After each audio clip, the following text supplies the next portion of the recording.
अस्सलाम वालेकुम दोस्तों, कैसे हैं दोस्तों। बिजनेस एंड टेक्निकल इंग्लिश की नई वीडियो में मैं आप सब लोगों को खुश आमदीद करता हूं। तो दोस्तों, आज की वीडियो में हम बात करेंगे कि बिजनेस एंड टेक्निकल इंग्लिश में स्पेसिफिकेशंस क्या होती हैं और बिजनेस लेटर्स में स्पेसिफिकेशन या स्पेसिफिकेशन रिपोर्ट्स का क्या दरमदार होता है और क्या अमल दखल होता है। तो दोस्तों, बगैर कोई टाइम ज़ाया किए आज की वीडियो की तरफ कंटिन्यू करते हैं। तो सबसे पहले हम बात कर लेते हैं अपने कंटेंट्स पर कि हमारे कोर्स के कंटेंट्स क्या हैं। तो इससे पहले जो हमने टॉपिक्स कवर कर लिए हैं वो मैंने रेड में मार्क किए हुए हैं, ठीक है, रेड में है। और इसके बाद जो आज का हमारा टॉपिक है वो मैंने ब्लू में किया हुआ और फ्यूचर टॉपिक ब्लैक में मार्क किए हुए हैं। और यहाँ देखेंगे ब्लू के अंदर काफ़ी सारे मैंने टॉपिक्स कवर कर लिए हैं। अब स्पेसिफिकेशन और एनालिटिकल रिपोर्ट या एनालिसिस रिपोर्ट वगैरह वगैरह जो भी हैं उन पर बात करनी थी। तो आज की वीडियो में मैं इंशाल्लाह स्पेसिफिकेशन रिपोर्ट पर बात करूंगा और नेक्स्ट वीडियो में इंशाल्लाह अगर आज ही बना दी तो एनालिसिस रिपोर्ट्स पर बात करूंगा। तो दोस्तों, बगैर कोई टाइम जाया कि आज की वीडियो की तरफ चलते हैं। तो सबसे पहले हम बात कर लेते हैं स्पेसिफिकेशंस पर। स्पेसिफिकेशन क्या होती हैं और हमारे किस तरह काम आती हैं, ठीक है। तो जैसा कि हम लोग मोबाइल इंडस्ट्री और कंप्यूटर इंडस्ट्री में काम कर रहे हैं, ठीक है। और तो इसमें आप देखते होंगे कि मोबाइल हो जाए या कंप्यूटर हो गए तो उनके साथ बहुत सारे मैनुअल्स मिलते हैं या छोटे छोटे किताबचे मिलते हैं, ठीक है। अगर आपने मोबाइल लिया तो आपको एक छोटा सा किताबचा मिला होगा, ठीक है, जिसको आप उर्फ़ आम में मैनुअल भी कहते हैं या स्पेसिफिकेशन भी कहते हैं। उसके अंदर उस मोबाइल की या उस कंप्यूटर की स्पेसिफिकेशन लिखी होती हैं कि इसके अंदर क्या कुछ मौजूद है। तो चार किस्म की स्पेसिफिकेशन हो सकती हैं किसी भी डॉक्यूमेंट की। स्पेसिफिकेशन पोर्ट की अगर बात करें तो चार किस्म की होती हैं। एक होती है रिक्वायरमेंट स्पेसिफिकेशन, दूसरी होती है फंक्शनल स्पेसिफिकेशन, तीसरी होती है डिज़ाइन स्पेसिफिकेशन और चौथी होती है टेस्ट स्पेसिफिकेशन। तो ये जो आज का टॉपिक है तो ये थोड़ा सा टेक्निकल किस्म का टॉपिक है क्योंकि ये ज़्यादातर सॉफ्टवेयर इंजीनियरिंग के लोगों को ज़्यादा क्लियरली समझ आए क्योंकि ये कंप्यूटर रिलेटेड एक टॉपिक है। तो कंप्यूटर क्योंकि उसके उनको अगर पता है कि सॉफ्टवेयर की कौन सी स्टेजेस होते हैं तो ये सारी सबसे पहले रिक्वायरमेंट होती है जिसमें वो अमूमन एस आर एस बनाते हैं। उसके बाद डिज़ाइन डॉक्यूमेंट होती है जिसमें फंक्शनल स्पेसिफिकेशन होती हैं और डिज़ाइन स्पेसिफिकेशन होती हैं, ठीक है, जो डिज़ाइन वगैरह में आती हैं। और उसके बाद होती हैं टेस्ट स्पेसिफिकेशन, यानी वो उस चीज़ को टेस्ट करते हैं। तो ये सॉफ्टवेयर इंजीनियरिंग से ज़्यादा रिलेटेड डॉक्यूमेंट है।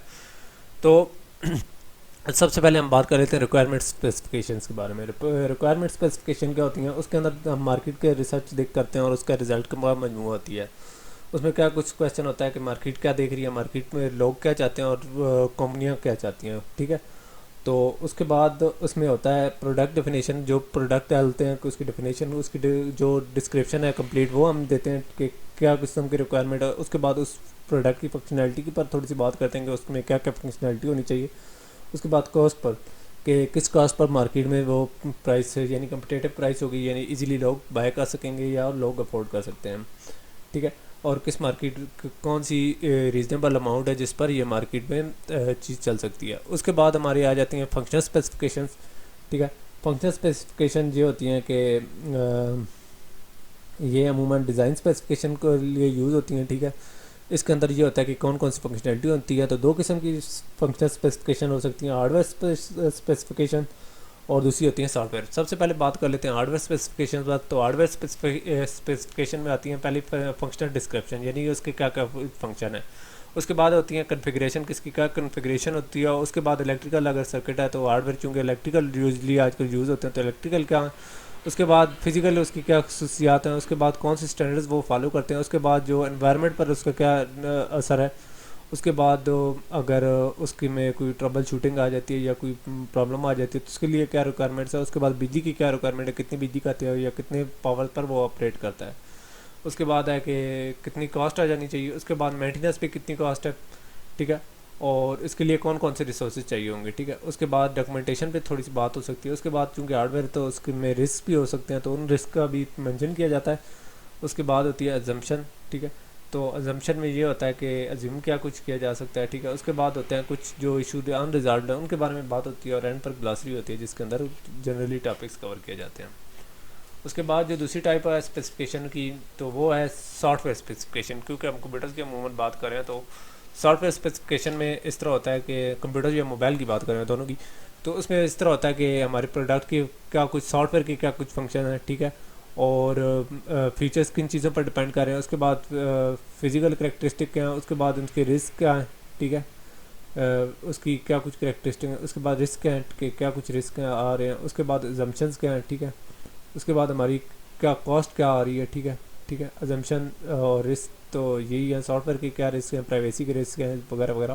ازمپشن یہ ہے کہ کیا کچھ ازیوم کیا جاتا ہے. اس کے بعد ہماری کاسٹ کے کیا ٹارگیٹس ہیں, ٹھیک ہے, کتنی کچھ کاسٹ آئے گی سافٹ ویئر کے اوپر یا کچھ, ٹھیک ہے. اس کے بعد اس کی اگر سبسکرپشن وغیرہ ہے تو اس کے کیا چارجز ہیں. اس کے بعد ہماری بات ہو جاتی ہے مینٹنس پہ کہ اس سافٹ ویئر کو مینٹین کرنا کتنا ہے جی ہے یا کہ کس طریقے سے مینٹین کیا جاتا ہے اور اس پہ کچھ چارجز آئیں گی کہ نہیں. اس کے بعد ریسورسز کون کون سے چاہیے ہوں گے اور کون سے ریسورسز بائی ڈیفالٹ اویلیبل ہوں گے. اس کے بعد بات آ جاتی ہے ڈاکومنٹیشن جس کے اندر ہمارے تمام چیزیں ڈاکومنٹس کی جاتی ہیں. اس کے بعد اینڈ پہ گلاسری ہوتی ہے جو کہ ہر ڈاکومنٹ کا پارٹ ہوتی ہے. اس کے بعد جو تیسرا پارٹ ٹائپ کی اسپیسیفکیشن ہوتی ہیں وہ ڈیزائن ہوتی ہیں. یہ عموماً اس طرح ٹیسٹ فیز یا یوزر کی ڈاکومنٹیشن کے لیے ڈیزائن ڈاکومنٹس یوز ہوتی ہیں.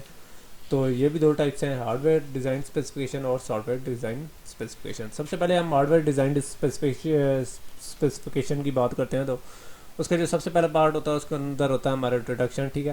اور اس کے بعد ہمارے کون کون سے ڈاکومنٹس اپلیکیبل ہوتے ہیں. اس کے بعد اس کی کیا فنکشنل یعنی ہارڈ ویئر کی کیا فنکشنل ڈسکرپشن ہوتی ہے. اس کے بعد اس کے باہر ایکسٹرنل انٹرفیسز کیا ہوتی ہیں. اس کے بعد اس کی ڈیٹیل ڈیزائن پر تھوڑی سی بات ہوتی ہے. اس کے بعد اگر کوئی پروگرامنگ وغیرہ اس میں ہونی ہے, مطلب اگر کوئی سرکٹس یا لاجک گیٹس وغیرہ ہیں تو ان کی کیا کنسیڈریشن ہوگی. اس کے بعد اس ہارڈ ویئر کے لیے کیا پاور ریکوائرمنٹس ہیں, وہ ہارڈ ویئر کتنا ریلائبل ہے, ٹھیک ہے. یعنی یہ ساری چیزیں ٹیسٹ ہوں گی, ٹھیک ہے, تو یعنی چیک کی جاتی ہیں. اس کے بعد اس میں ہوتا ہے کہ ڈیاگنوسٹک کی اگر کرنی ہے تو کس طریقے سے کرنی ہے وہ بھی ٹیسٹ ہوتی ہیں. اس کے بعد اسٹینڈرڈس چیک کیے جاتے ہیں کہ آیا وہ کرتے ہیں. اور اس کے بعد انوائرمنٹ پر اس کا کیا افسر اور اینڈ پر گلاسری ہوتی ہے. یہ تو تھا ہارڈ ویئر اسپیسیفکیشن. اب بات کر لیتے ہیں سافٹ ویئر ڈیزائن اسپیسیفکیشن, ٹھیک ہے. اس میں سب سے پہلے تو انٹروڈکشن ہوتا ہے کہ کیا کچھ ہے. اس کے بعد اس ڈاکومنٹس اپلیکیشن ڈاکومنٹس ہیں ان کو ٹیسٹ کیا جاتا ہے, ٹھیک ہے, کیا یہ ٹھیک ہے کہ نہیں. اس کے بعد اس کی فنکشنلٹی چیک کی جاتی ہے. اس کے بعد اس کی جنرل ڈیزائن کو چیک کیا جاتا ہے. اس کے بعد اس کی میموری ریکوائرمنٹ پرفارمنس اور ریسٹرکشن یعنی جو بینچ مارکنگ ہے وہ ساری کی جاتی ہے. اس کے بعد اس پروڈکٹ کی ریکوائرمنٹ چیک کی جاتی ہے. اس کے بعد ٹیسٹ اسٹریٹجی لکھی جاتی ہے کہ کیا ٹیسٹ اسٹریٹجی ہے, ٹھیک ہے. اور اگر فنکشنل اسپیسیفکیشن سے ڈیویشن ہوتے تو ان کو لکھا جاتا ہے. اس کے بعد انٹرفیس کی تھوڑی سی بات کی جاتی ہے اور اینڈ پر گلاسری ہوتی ہے. یعنی یہ جو ہم ٹیسٹ سافٹ ویئر اور ہارڈ ویئر کو ٹیسٹ کرتے ہیں اس میں ڈیزائن اسپیسیفکیشن میں ہوتے ہیں. اس کے بعد ہوتی ہے ٹیسٹ اسپیسیفکیشن, ٹھیک ہے. تو اس کے اندر ہم اسپیشلی اس طرح کیا جاتا ہے کہ جو آپ کا ٹیسٹ ہے, ٹھیک ہے, انٹروڈکشن اس میں سب سے یعنی جو آپ نے ڈیزائن کیا ہوتا ہے وہ تو پہلے کیا ہوتا ہے, اب ٹیسٹ کی باری آ گئی ہے. تو ٹیسٹ میں یہ ہوتا ہے کہ سب سے پہلے انٹروڈکشن ہوتا ہے. اس کے بعد ٹیسٹ کے پروسیجر کا ڈسکس کیا جاتا ہے. اس کے بعد یونٹ ڈسکرپشن, ٹھیک ہے. تو یہ ہم ڈاکومنٹس کی بات کر رہے ہیں نہ کہ پریکٹیکل پروسیجر کی. تو ڈاکومنٹس کی میں بات کر رہا ہوں, ٹھیک ہے. پریکٹیکل پروسیجر میں ساری چیزیں فالو ہوتی ہیں. تو ہم ڈاکومنٹیشن کر رہے ہیں, ٹھیک ہے. اس کے بعد یونٹ جو یوز ہو رہا ہے اس کی ڈسکرپشن ہوتی ہے. اس کے بعد testing method step by step لکھنا ہوتا ہے. اس کے بعد اس کے لیے کیا پریکاشنز ہیں اور اینڈ پر گلاسری ہوتی ہے. تو دوستو یہ ایک چھوٹا سا ٹاپک تھا ہمارا اسپیسیفکیشن بورڈ پر, ٹھیک ہے. چونکہ یہ ایک ٹیکنیکل قسم کی اسپیسیفکیشن ہے اور سافٹ ویئر انجینئرنگ والے لوگوں کو تو پتہ ہی ہے. تو یہ دوسرے لوگوں کے لیے ایک جنرل سا ٹاپک تھا, تو اس کو میں نے ایک جنرل کو کرنے کی کوشش کی اور اس کو شارٹ کرنے کی کوشش کی ہے. امید کرتا ہوں آپ لوگوں کو یہ ویڈیو پسند ہے ہوگی. تو نیکسٹ ویڈیو میں ہم ایک بہت ہی شارٹ سا ٹاپک یعنی انالیسس رپورٹ پر بات کریں گے. تو تب تک کے لیے اجازت دیجیے. اللہ حافظ.